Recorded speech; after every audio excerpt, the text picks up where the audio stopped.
turashimire komandanya kumviriza ijwi rya Amerika.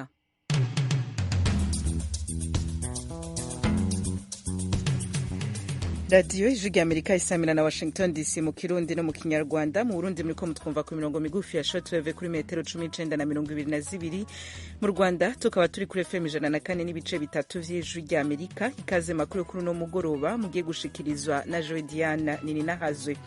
Mu gihugu c'u Burundi umushikiranganje ajejwe ikigega ca leta yategetse amahoteli kurihisha abo yakira amafaranga mvamahanga nk'ama euro y'abanyaburaya n'amadolari ya Amerika.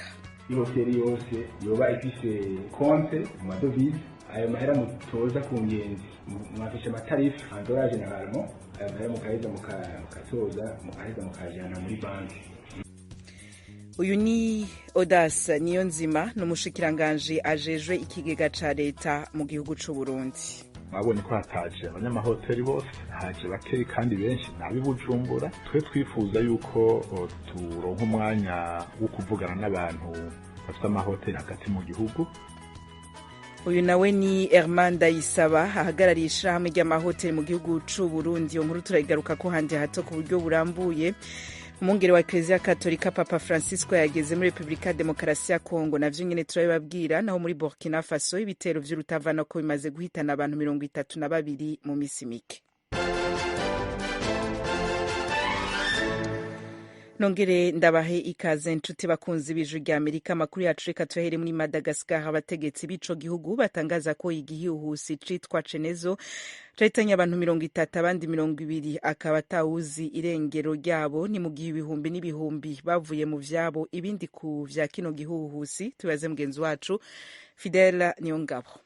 Ico gihuhusi Cenezo kibaye icambere muri uyu mwaka w'2023. Madagascar kirageramirwa kenshi n'ibihuhusi bitari bike uko umwaka utashe. Ikigo kijejwe guhangana n'ibiza ca leta y'ico gihugu caratangaje mu cegeranyo casohowe mw'ijoro ry'ejo kuwa mbere ko abantu bagera ku 37,000 bavanywe mu vyabo n'ico gihuhusi canatumye haba imyuzure n'isenyuka ry'imisozi. Leta ya Madagascar yari yatangaje ko igitigiri c'abahitanywe n'igihuhusi Cenezo bari 16 mu ndwi iheze. Abantu batari munsi 138 barapfuye. Amazu y'abandi bagera ku 130 yarasenyutse, barabura aho bakika umusaya mu kwezi kwa mbere n'ukwezi kwa kabiri mu mwaka urangiye w'2022. Hari nyuma yuko Madagascar isinzikajwe n'ibihuhusi bine bikomeye.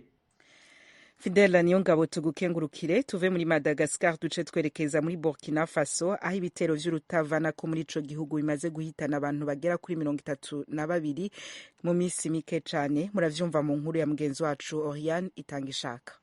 Mu bamaze guhitanwa n'ivyo bitero harimwo abasirikare n'abanyagihugu nk'uko bitangazwa n'abategetsi ba leta. Ibiro vya leta bijeje gutangaza amakuru bivuga ku rubuga rwabo rwa Facebook ko abantu benshi bishwe ejo ku munsi wa mbere Ifalaguntu, akarere gaherereye mu bugaragwa bwa Sahel, aho abasirikare batanye mu mitwe n'abagwanyi b'intambara ntagatifu ya jihad.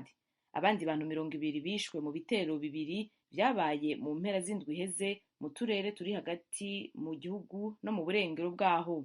Ku munsi wa gatandatu abantu 4 barishwe ku muhingamo aho imodoka barimwo yahagarikwa n'abantu bitwaje inkoho mu gace kari hagati y'ibigwati vya Tankendogo na Ouargaye. Mwitangazo ryashikirijwe na Colonel Jean-Charles Dit Yenapono Som, buramatari w'akarere ka Cascades, asigura ko ku munsi w'Imana imodoka yunguruza abantu yahagaritswe n'abantu bitwaje ibigwanisho mu gisagara ca Bangora mu burengero.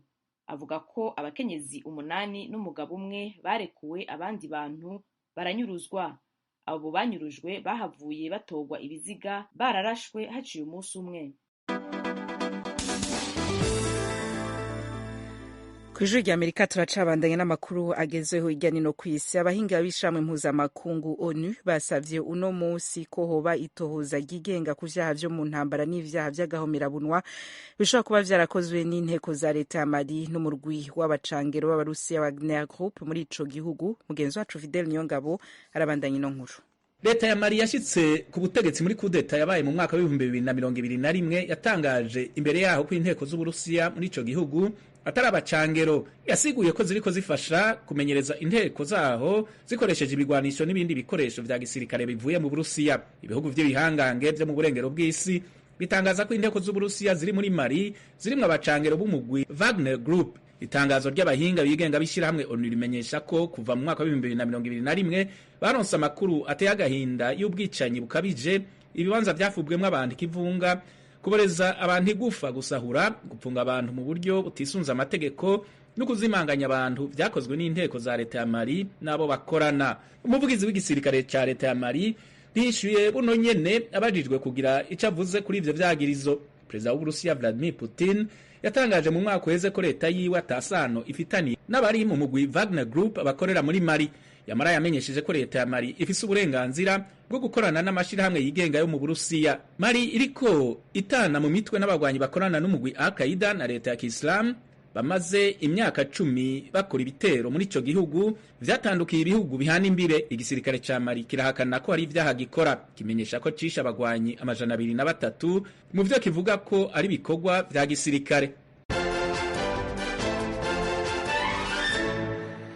Barakoze bagenzi bacu Fidel Niyongabo na Oriana Itanga ishaka kuri amakuru yose baduteguriye bakaba baheje kudushikiriza. Ayo n'ayandi mushobora kongera kuyasanga kuri wezi 3 akaburungu radio yacu VOA akaburungu.com, adresse ya YouTube yacu, Instagram, Facebook na Twitter ni VOA radio yacu. Mukanya duca tuja mu karere k'ibiyaga bigari.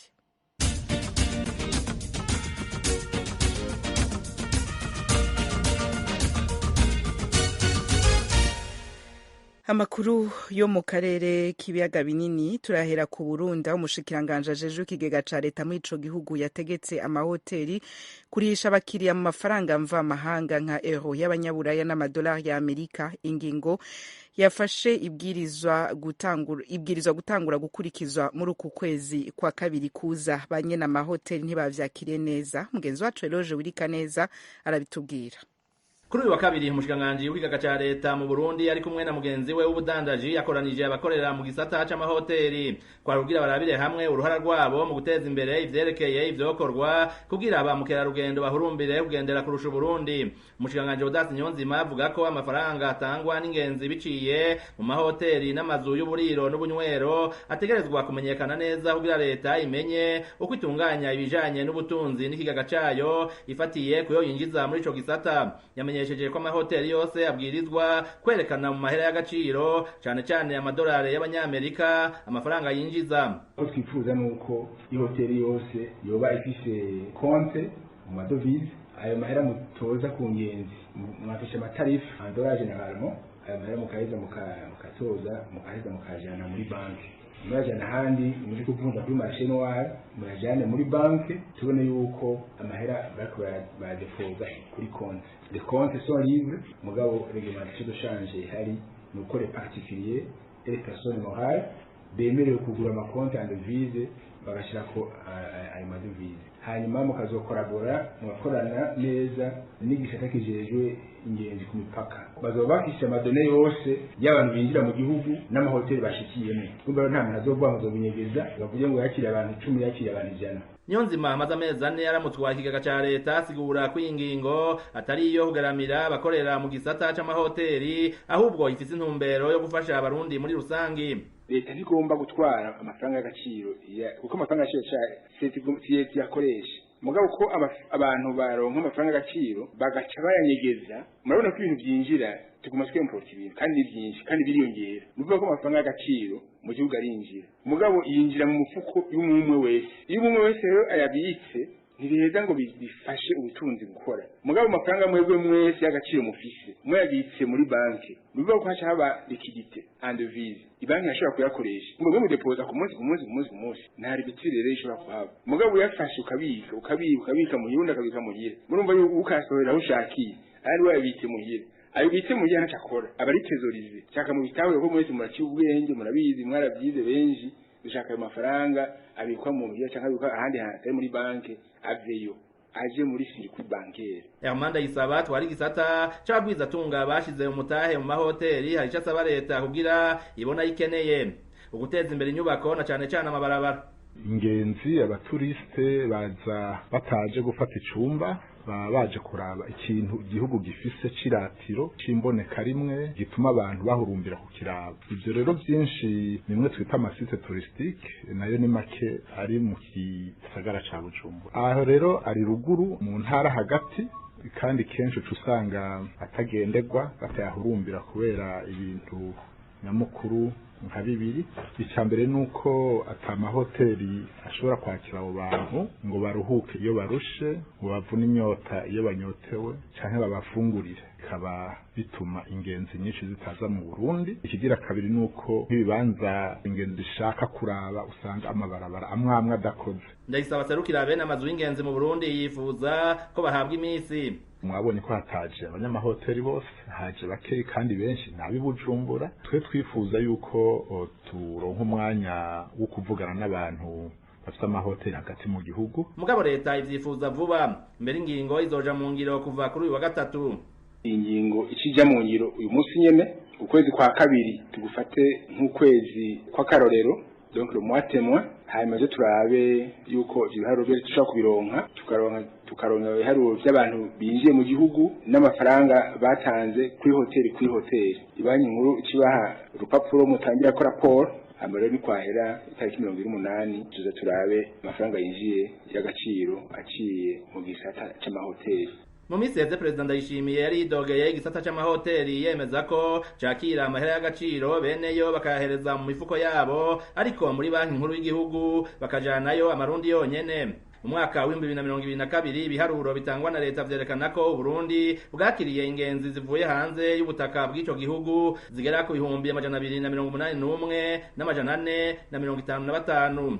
Ubwo bushikiranganji bwibaza ko igururwa ry'imipaka hagati y'u Rwanda n'u Burundi hamwe n'utwigoro leta iriko irakora kugira abanyamahanga batinyuke kuza mu gihugu bizotuma ingenzi zikomeza kwiyongera. Eroje Urikaneza, Ijwi rya Amerika.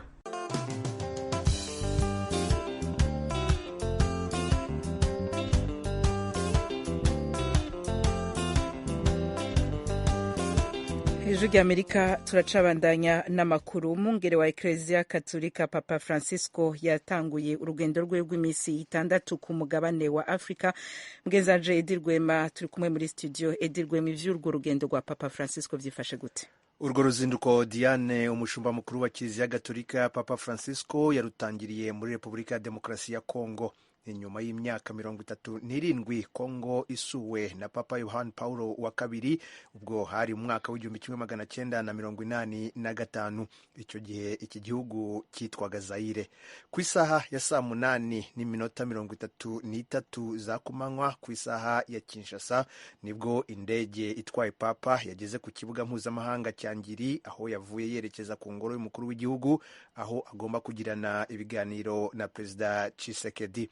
Imihanda iva ku kibuga cy'indege yari yuzuye abantu bategereje gupepera uyu mushumba mukuru wa Kiliziya Gatolika. 1/2 cya miliyoni hafi 90 zituye muri Kongo bayoboka idini Gatolika, nk'uko tubikesha ibiro ntaramakuru by'Abongereza Reuters.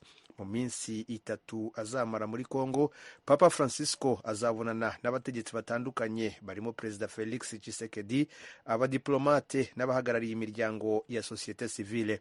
Papa Francisco w'imyaka 85 amaze iminsi afite uburwayi bwo mu mavi. Amaze kururutswa mu ndege, bamushyize mu kagari k'abarwayi. Yakiriwe ku kibuga na Minisitiri w'Intebe Jean-Michel Sama Lukonde.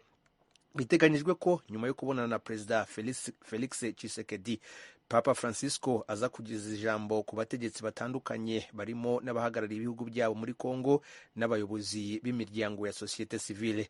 Ku rubuga rwa Twitter, ibiro by'umukuru w'igihugu cya Kongo byanditse ko bihaye ikaze Papa Francisco mu gihugu gituwe n'abagatolika miliyoni 45.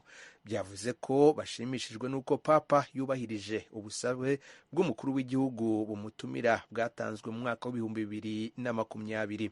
Ejo kuwa gatatu biteganyijwe ko Papa Francisco azayobora igitambo cya misa kizakurikirwa n'umubonano azagirana n'abakorewe ihohoterwa kubera imvururu ziri mu burasirazuba bwa Kongo. Izo mvururu zarushijeho gukaza umurego muri iyi minsi havugwa intambara hagati y'ingabo za leta n'umutwe wa M23 mu ntara ya Kivu ya ruguru. mu kiganiro yahaye abanyamakuru bamuherekeje mbere y'uko agera muri Kongo, Papa Francisco yavuze ko yifuzaga gusura umujyi wa Goma ari nawo murwa mukuru w'intara ya Kivu ya ruguru, ariko ko bitagishobotse kubera intambara ivugwa muri ako gace. Ubwo indege yari itwaye Papa yagurukaga hejuru y'ubutayu bwa Sahara, Papa Francisco yasabye abo bari kumwe gufata umunota umwe wo kuzirikana abimukira bapfuye bagerageza kwambuka inyanja ya Mediterane ntibabishobore, n'abandi babigerageje ubu bakaba bafungiwe ahantu hatandukanye, bose bagerageza gushakisha ubwisanzure n'amahoro. Ku mbuga nkoranyambaga z'Ijwi ry'Amerika, uruzinduko rwa Papa benshi bagize icyo baruvugaho. Witwa Cyprien Maniragaba yagize ati arakaza neza mu karere k'ibiyaga bigari, aho wenda ejo bamwumvira bagatanga agahenge ku baturage birirwa bicwa abandi bakurwa mu byabo. Witwa Jean Pierre Bizumuremyi we yagize ati Papa wacu wenda yakunga Kongo n'u Rwanda bakava mu byo barimo bakongera kugenderana. Naho uwitwa Christophe we yanditse avuga ko yibaza ko hari byinshi Papa aje guhindura mu gihugu.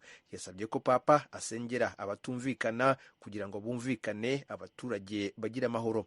Igihe cyose azaba ari muri Kongo, Papa Francisco azakimara mu murwa mukuru Kinshasa, aho azava yerekeza muri Sudani y'Epfo kuri uyu wa gatanu. Uruzinduko rwa gatanu Papa Francisco agiriye muri Afurika.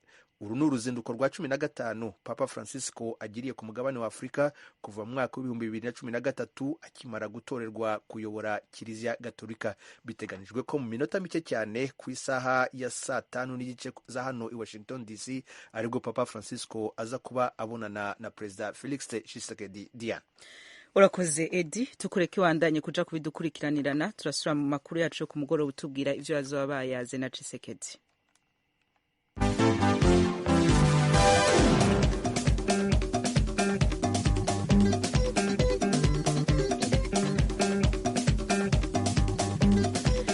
Igisata c'ubutungane mu gihugu c'u Rwanda, umunyamategeko Vincent Rwigema haburanira Jean Paul Micomyiza yasavye umucamanza kubanza gutesha agaciro ingingo sentare gacaca zafatiye uyunganira kugira ngo ashobore gutangura kwiregura mu mizi. Uwo Micomyiza yagirizwa ivyaha vya jenoside bikekwa ko yakoreye mu cahoze ari prefecture ya Butare, ubu hakaba hitwa akarere ka Huye.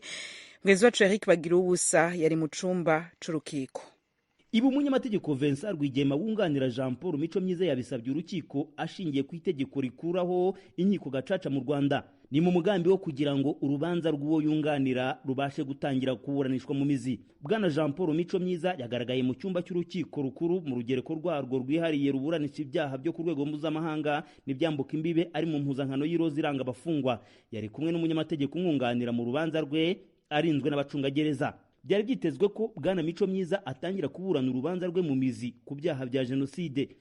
Umunyamategeko Vincent Rwigema watangiranye ijambo yavuze ku nyandiko zitandukanye bashyikirije urukiko.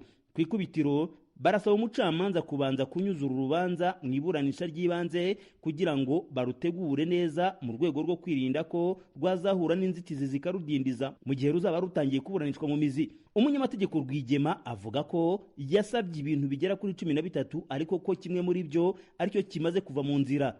Ni dosiye y'iperereza y'urwego rw'ubugenzacyaha RIB bavuga ko basanze igizwe n'impapuro nyinshi bisaba ko babona umwanya uhagije wo kuzisoma bakazisesengura bikabafasha gutegura urubanza. Rwigema n'uwe yunganira bavuga ko hari izindi nyandiko ziri mu rurimi rw'Igiswedwa batumva bisaba kubanza kuzisemura mu rurimi rw'Ikinyarwanda rukoreshwa mu nkiko z'u Rwanda. Uyu munyamategeko yanasabye urukiko kubona amadosiye yaciriweho imanza zo mu rukiko mpuzamahanga rwashyiriweho u Rwanda yarusha muri Tanzania. Aravuga ko byafasha uwo yunganira kwiregura. Yabwiye urukiko ko basabye Minisiteri y'Ubumwe n'Inshingano Mboneragihugu Minubumwe kubafasha kubona dosiye z'inkiko gacaca zo muri Huye ari naho bikekwa ko uregwa yakoreye ibyaha. Arashingira ku kuba muri dosiye ya RIB bigaragara ko Jean Paul Micomyiza yaraciriwe imanza n'inkiko gacaca bakamuhanisha igihano cya burundu ku byaha byo kwamamara mu bwicanyi no gushishikariza ubwicanyi. Ni nko mu cyemezo cy'urukiko gacaca cyafashwe ku itariki ya 20 z'ukwezi kwa 2 2008 muri Cyarwa. hari kandi indi baruwa y'icyahoze ari komisiyo y'igihugu yo kurwanya jenoside CNLG igaragaza ko urukiko gacaca rwo mu murenge wa Ngoma rwamukatiye gufungwa burundu tariki ya 20 z'ukwezi kwa kabiri 2009. Kuri izi baruwa zaturutse muri CNLG, umunyamategeko Rwigema avuga ko batazi niba ibyo byemezo byombi bizikubiyemo bifitanye isano.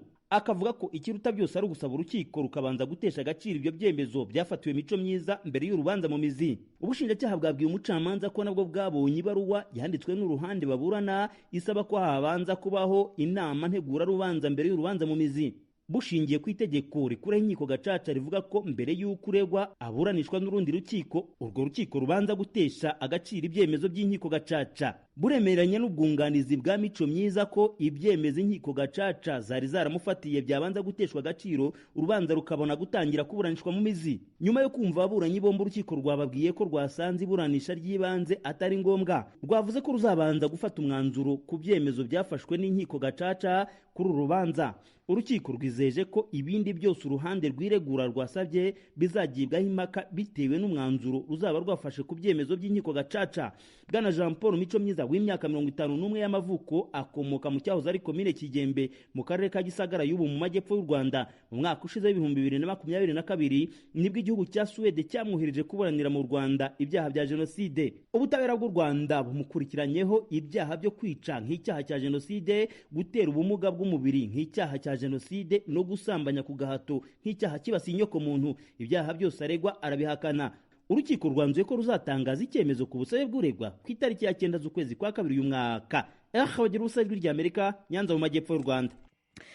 Ijwi ry'Amerika turacabandanya n'ibiganiro vyacu. Ikibazo c'abana b'abakobwa baterwa inda bataragera imyaka yo kuzitwara mu gihugu c'u Rwanda gikomeje kuvugwa mu bice bitandukanye, kikaba kiriko giratera ibindi bibazo birimo nko guheba amashuri kuri abo bana babigeme. Patiri Theophile Hakizimana ajeje urwaruka muri paroisse ya Kinunu iri mu karere ka Rutsiro, ni mu murenge wa Boneza iri muri diocese ya Nyundo mu ntara ya Nyundo, murantuga nimba ndabisomye nabi, mu ntara y'Uburengerazuba. Numwe mu bakoze ku mutima n'iki kibazo, gutyo ahitamwo kubafasha biciye mu mugambi wiswe Berwa Kinunu. Abisiguriye mugenzi wacu Eugenie Mukankusi, kandi n'ubu ndasaba imbabazi ku mazina ashobora kuba nsomye nabi kubera atari Kinyarwanda mvuga. Reka tureke rero Patiri Theophile bayagena mugenzi wacu Eugenie Mukankusi. Nyuma yo kubona ko urubyiruko ruhagaze hano iwacu mu Rwanda, by'umwihariko aho ndi hano Kinunu mu karere ka Rutsiro, nga padiri ushinzwe urubyiruko muri paruwasi, nakunze kenshi kugira ngo ndaguhamagaza urubyiruko ngo ruzane kuri paruwasi tuganire ku bijyanye n'ubutumwa bwa kiliziya, ariko ngabona ubwitabire bugenda buba bukeya. Nyuma yaho nibwo naje kugenda numva abantu bambwira yuko burya hari abajene benshi cyane batakiva mu nzu iwabo bitewe n'ipfunwe bafite kubera ibyababayeho, kuko benshi baba baragiye ko bagiye baterwa inda zitateganyijwe, bamara kubyara bikabatera ipfunwe, bakaba bicaye mu rugo bafite isoni bumva badashaka kuvayo. Ubwo rero nyuma yo kubona ubwo bwitabire bukeya bw'urubyiruko, nibwo nagize icyo gitekerezo cyo kuvuga ngo abo bana bari mu rugo, abo bana bafite ipfunwe, umuntu yakora iki kugira ngo babashe gusohoka mu rugo. Natangiye nahamagara hano kuri paruwasi, itangazo mu kiliziya ku cyumweru nk'uko bisanzwe, mpamagaza abana b'abakobwa babyariye iwabo kugira ngo baze kuri paruwasi tuganire. Birumvikana rero iyo paruwasi batanze itangazo, imyumvire iracyari hasi kuri kiliziya, baba bazi ko buriya hari imfashanyo zikomeye cyane bagiye guhabwa. Byarabyumvise rero cyane, bahita baza ari benshi cyane, ku buryo muri iyo minsi nabariye abana bagera muri 320 baje kuri paruwasi, baje bazi ko ari imfashanyo bagiye gufata, ariko ubundi kwari kugira ngo tuganirize hamwe, turebe icyo twakora, turebe uko basohoka mu rugo, turebe ukuntu bakira ibyo tunywa. Dore ko banazaga kenshi basa nabi, urumva y'umwana mu Rwanda cyangwa se mu mico y'iwacu, umwana atewe inda aba ari igitero ku muryango, akenshi usanga umuryango utabyakira, ahubwo rimwe na rimwe ushobora kumufata nabi, bakamuheza, bakamubuza kujya aho abandi bari, kuko aba bumva yabateye ipfunwe. wari umaze kuvuga uti abana baje bazi ko bagiye gufashwa, baza ari benshi banabyihutiye rwose, ariko ndatekereza ko uburyo bafashijwe burenze yenda ubwo banatekerezaga. Noneho nagira ngo tubwire muri makeya uko mubafasha mu byiciro bitandukanye, hanyuma turaza gukomeza ikiganiro cyose tugenda yenda tureba uburyo ubwabwo uko bwihariye. nk'uko nabivuze, bamaze kuza tumaze kubahuriza hamwe twagiye tuganira, twagiranye urugendo rurerure no gukora article mu rurimi rw'igifaransa bavugaho, noneho tuza gutekereza icyo twabakorera. Nyuma yo kumva ibitekerezo byabo, benshi baganishaga ku kuba bifuza gusubira mu mashuri ariko bakagaragaza ikibazo cy'ubukene, ariko benshi nanone bahuriza ku kwiga umwuga, ku buryo ubu twese tubafasha, tubigisha kwiga umwuga w'ubudozi, tukabafasha mu biganiro by'isanamitima, tukanabashakira n'abantu babafasha ku bijyanye n'ubuzima bw'imyororokere. Ibyo tubafashamo kugeza uyu munsi, ariko tukaba tunifuza ko twabafasha no mu bijyanye n'amategeko kugira ngo babashe kugira ubuvugizi, kuko abenshi usanga babateye inda baragiye babihakana. Yego, nasomye iriya nsanganyamatsiko nsanga hari icyo wenda ashobora kuvuga. yego, by'ukuri urubyiruko rw'iki gihe ntabwo byoroshye. Abana wenda bari guterwa inda rimwe na rimwe nabo ubwabo bishoye muri ibyo bikorwa bitari byiza, ariko nkasanga n'ubundi si ababyeyi tubifitemo uruhare nk'ababyeyi, ku buryo rimwe na rimwe hari ibyo twebwe nka leta cyangwa se leta ishyiraho kavuga ngo wenda turengere ubuzima bw'abana, nayo ubwayo iri kwishyira mu bibazo. Kuko niba ufashe umwana ukavuga ngo ajye yigenzura, atahe iryo joro, agende muke, usanga muri iyi minsi mu Rwanda abakobwa benshi bakora mu tubari ni abandi baba batagejeje mu myaka 19, 20, kandi akenshi abo bana baba n'ubundi ari abana bakabaye bakirerwa iwabo. Ibyo byose rero bikongera izanda n'ubundi zitateguwe. Ikindi n'ibindi n'imbuga nkoranyambaga z'iki gihe ujya wenda kuri za Twitter, za Instagram, ugasanga ziri kwamamaza cyane ibintu by'ubusambanyi, ku buryo ibintu byose bigenda bigakurura abana kujya mu busambanyi. Natanga inama rero y'uko leta yakora ku buryo zino mbuga nkoranyambaga bashyiraho management yazo kugira ngo bwa rubyiruko b'abana batoya batazakudesinga cyane uko byakabaye bikwiye. Ibihano bikarishwe ku bantu bakora ibyo bintu. Niba abana bafatiwe muri icyo bintu, bihano umuntu mukuru gusa, nishyireho ingamba ivuga uti umwana uzajya ufatirwa muri ibi bikorwa azajya hano. Mu kanya Padiri twavugaga uburyo abana bitabiriye iki gikorwa cyangwa se uyu mushinga kugira ngo baze babagana, hanyuma babonye badahawe imfashanyo yenda bari biteze y'ibintu, ndibaza ko ari ibintu babaga bakeneye kugira ngo bafashe n'abana babo, mubabwiye ko ari isanamitima, ari uburyo bwo kuganira nabo, babyakiriye gute? Birumvikana ntabwo babyakiriye neza cyane, kuko ngo umunsi wa mbere nyine dutangira ibiganiro baje ari benshi, dukora n'urutonde turabandika, bwa kabiri nabwo baritabira, ariko ubwa gatatu tugiye kubabwira yuko ari uburyo bwo kugira ngo tuganirire hamwe, turebe uburyo twabafasha kongera kugaruka mu buzima bwiza, cyane cyane ko bakana igitsina bagiye bacika intege, ku buryo bwo ku nshuro ya kane baje ari bakeya cyane, kuko bari biteze ibintu, kuba ukaraza ukamuha ibintu byo guha umwana we ibimufasha nyine kugira ngo abashe kubaho, amafaranga n'ibindi. Birumvikana tubabwira yuko ari ibiganiro, ntabwo babyakiriye neza cyane. Mufite n'abana aho ngaho bakirimo kwiga, hari abarangije bahugurwa mu gihe kingana iki? Mwavugaga nko kwigisha umuntu kudoda, ese bose baba babifitiye ubushobozi? Bamara igihe kingana iki bahugurwa? Mwari muvuze ikibazo cy'ubushobozi. Abana kugira ngo wige kudoda ugomba kuba uzi gusoma no kwandika no kubara. Birumvikana iyo tubahamagaye ngo baze kwiyandikisha, abo nibo dufata. Kugeza ubu abatabizi ntabwo baragira amahirwe yo kuba bakiga, ariko muri iyi minsi twatangije gahunda yo kubigisha nabo gusoma no kwandika. Tubigisha ubudozi bw'ibanze bumara amezi 6, ariko iyo tubonye ubushobozi ntabwo nyuma y'amezi 6 duhita tubasezerera, ahubwo tunareba niba koko hari icyo bamaze kumenya, ku buryo hari n'igihe tuzamuka tukageza ku mezi 9, nibura umwana agataha tuvuga ati nibura ubumenyi bw'ibanze mu budozi arabufite, wenda nagera mu kazi ibindi azagenda bimenya. Yego. Serafina, wowe nko ku giti cyawe, tuvuge urebye aho wari uri mbere yo kujya muri uwo kwakirwa muri uwo mushinga, guhugurwa, urebye usanga intambwe umaze gutera imeze gute? Intambwe maze gutera irashimishije ku ruhande rwanjye. Ndetse ijwi rya Amerika Washington DC mu Kirundi no mu Kinyarwanda, murumva ko tudashoboye kumara ico kiganiro ca ejo ni Mukampusi n'umutumire we, ariko turatumire kugikurikira kuri wezi 3 akaburungu radio yacu VOA akaburungu.com.